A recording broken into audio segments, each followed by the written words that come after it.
ॾिसी रहिया आहियो सिंध ग्रीन न्यूज़। मां आहियां गुलज़ार मंचालियो। ख़बरुनि जो सिलसिलो जारी आहे। हाणे ख़बरूं शामिल कंदासीं।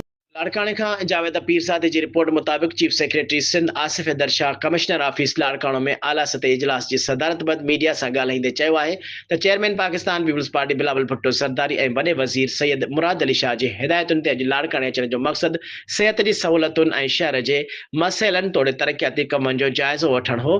उन हवाले सां आला सतह इजलास जी सदारत कई, जंहिं में ख़ासि तौर ते ॿिनि वॾनि खातनि जे PND ऐं फाइनेंस खातनि जे सेक्रेटरियुनि समेत हितां जे चूंडियल नुमाइंदनि स्टेक होल्डर शिरकत कई।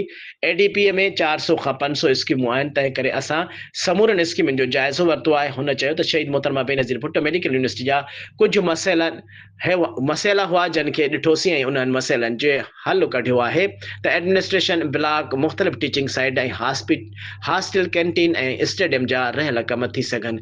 हुन चयो त चाणका मेडिकल अस्पताल जी सूरत जो जाइज़ो वरितो आहे, जंहिंमें मशीनरी, औज़ार ऐं दवाउनि जी मद में जिन शयुनि जी ज़रूरत हुई उन लाइ हुकूमत फ़ैसिलो कंदी। असांजी कोशिशि आहे त लाड़काणे में जदीद तर्ज़ ते तिबी सहूलियतूं खां आरास्ता इस्पताल तामीर कराई वेंदी। हुन चयो त शहर अंदरि क़ाइमु सब्ज़ी मंडीअ खे शहर खां ॿाहिरि मुंतक़िल करण लाइ बि कोशिशूं कयूं वेंदियूं। लाड़काणे शहर में क़ब्रिस्तान जी तंगी आहे, उन लाइ शहर जे 20 एकड़ ऐं शहर जे ॿिए पासे 15 एकड़ 20 एकड़नि ते मुश्तमिल एराज़ीअ ते क़ब्रिस्तान ठाहींदासीं। हुन चयो त जेकी स्कीमूं सुस्त रफ़्तारी जो शिकार आहिनि उन्हनि जे कम खे तेज़ करण जो फ़ैसिलो कयो वियो आहे त जीअं उहे स्कीमूं वक़्तसर मुकमल थी सघनि। हुन चयो त सिंध हुकूमत तरफ़ां हिन साल जे बजट में बि का नई स्कीम न रखी वई आहे।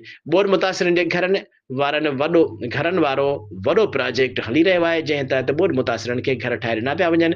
हुन चयो त लाड़काणे में ड्रेनेज जी मेगा प्रोजेक्ट आहे, उन लाइ कंहिं टेक्निकल डिपार्टमेंट खे टास्क ॾिनो वेंदो। कोशिशि हूंदी त सिंध जे वॾनि शहरनि में समूरनि डिविज़नल हेडक्वार्टरनि में ड्रेनेज सिस्टम खे बहितर बणायो वेंदो ऐं पीअण जे साफ़ पाणी लाइ पब्लिक हेल्थ जे ज़रिए मेगा प्रोजेक्ट ॾींदासीं।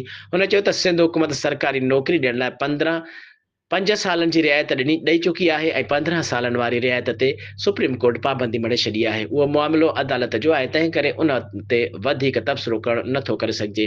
हुन चयो त ग्रेड 1 खां 4 ताईं भर्तियूं शुरू थींदियूं, जेको प्रोसेस हलंदड़ आहे।